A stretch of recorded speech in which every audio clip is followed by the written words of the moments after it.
Bonjour à tous, nous sommes ici à la Fondation Fellini, à Sion, avec Maria de l'association Ukraine Vallée. Et Maria, quel était le but de l'association qui fait cette activité d'hospiter tous les Ukrainiens? Et donc, quelles sont les activités que vous faites? Alors, le but, c'est de les aider à s'intégrer ici en Valais et en Suisse, mais principalement en Valais.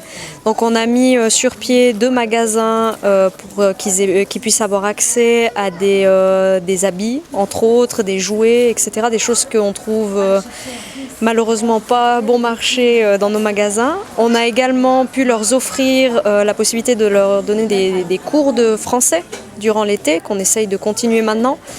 Et nous avons pu offrir la possibilité aussi à des jeunes d'avoir accès à différentes activités durant cet été pour qu'ils puissent profiter aussi de découvrir des choses ici.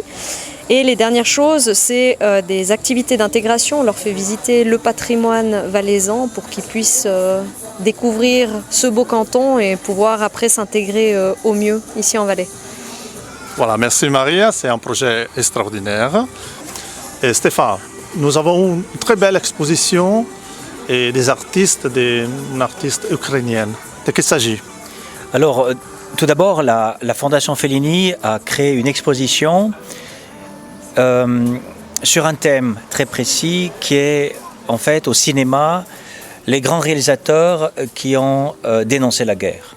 Et le plus grand, c'est Charlie Chaplin avec Le Dictateur. Ensuite, il y a Stanley Kubrick avec Les Sentiers de la Gloire, un film interdit en France jusqu'en l'an 2000, censuré parce qu'il disait une vérité terrible sur la Première Guerre mondiale. Ensuite, le même Stanley Kubrick continue avec le docteur Folamour, c'est la version en français, le titre Dr. Strangelove en anglais, et c'est la dénonciation de la guerre nucléaire. Et c'est exactement ce que nous vivons maintenant avec Poutine. Et le troisième film, c'est La Vita è Bella de Roberto Benigni, qui dénonce sur une manière poétique et très sensible la Shoah. Et Roberto Benigni nous a donné les photos, nous a autorisé à prendre, il nous a envoyé les photos pour faire cette exposition.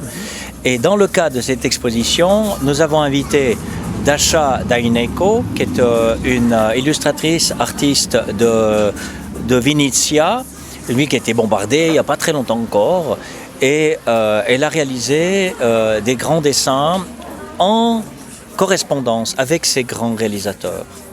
Et l'association Valais-Ukraine est invitée pour des journées comme celle-ci ou comme celle du 22 juin, et les prochaines, on en fera encore dans le cadre de la prochaine exposition, en soutien à l'Ukraine et à leur travail essentiel pour intégrer donc les Ukrainiens et les Ukrainiennes.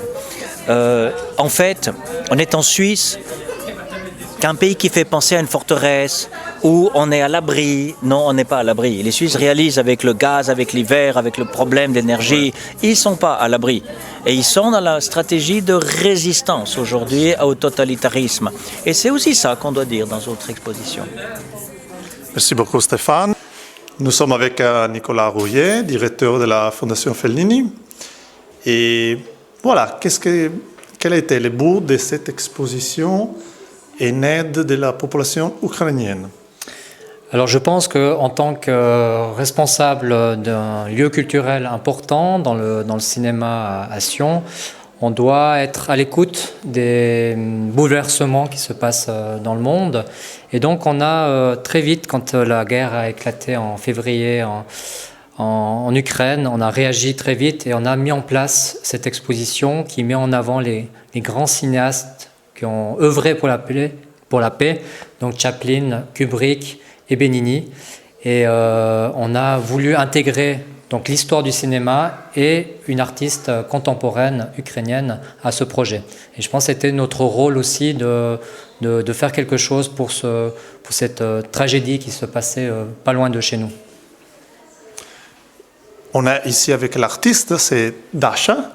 Hello Dasha. Hello. We speak in English. Dasha has some arts she made. What is your inspiration for this art? Comics mainly, and turning some films into static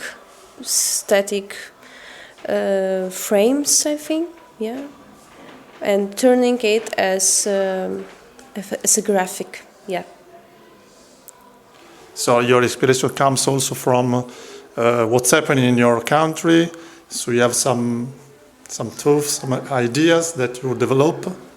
I think the situation that happens, actually, the war, it's the mainly topic, and it's very important to bring this topic up, especially to the place where there's no war, to make people aware of what's going on there. Yeah, this is the point. Yeah. Thank you, Dasha. Thank you, Nicholas.